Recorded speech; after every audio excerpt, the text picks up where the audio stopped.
Yan mga master, puntahan po natin yung mga bata para makita natin kung ano yung mga ipinapain nila. Ipis daw ipinapain nila, ipis dagat. Ito po yung anak ko, nakunguha sila ng ipis. Yan si Pogi. Yan, nasaan yung mga ipis? Nasaan? Yan, yan po yung ipis na ipinapain nila, ipis dagat. Yan. Nasaan na ipis, bibi? Nasaan na pumain? Nasaan na ipis? Ha? Ano sapsap?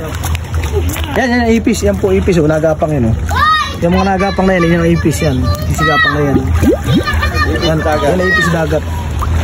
Yan ang pinapain nila.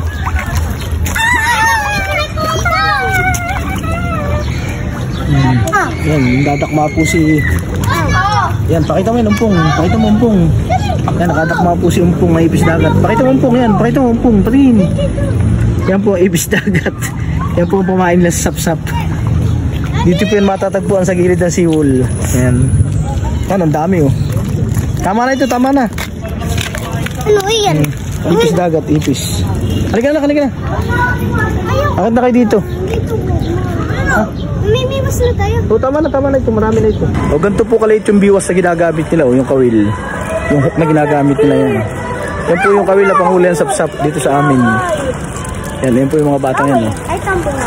O, lagyan mo ng pain. Pakita mo yung pain, pakita mo yung pain. Ito po yung pamain, o, ginagamit nila, o. Ayan, yan po. Ang tawag po rito ay ipis dagat. Yan. Ito po yung pinapain nila, panghuli ng sapsap. Tsaka mga tribaling maliliit yan. Oh, ayun mo na. Napapainan na po ni Master Umpong. Master Umpong, pakita mo, pinapainan.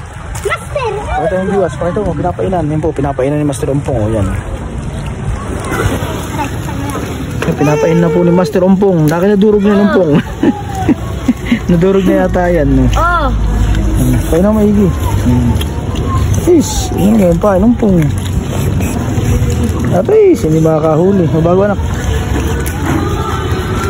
Yan po si Arjim, naghagis na. Sinitan po, naghagis na rin sinitan. Yan, tanggal.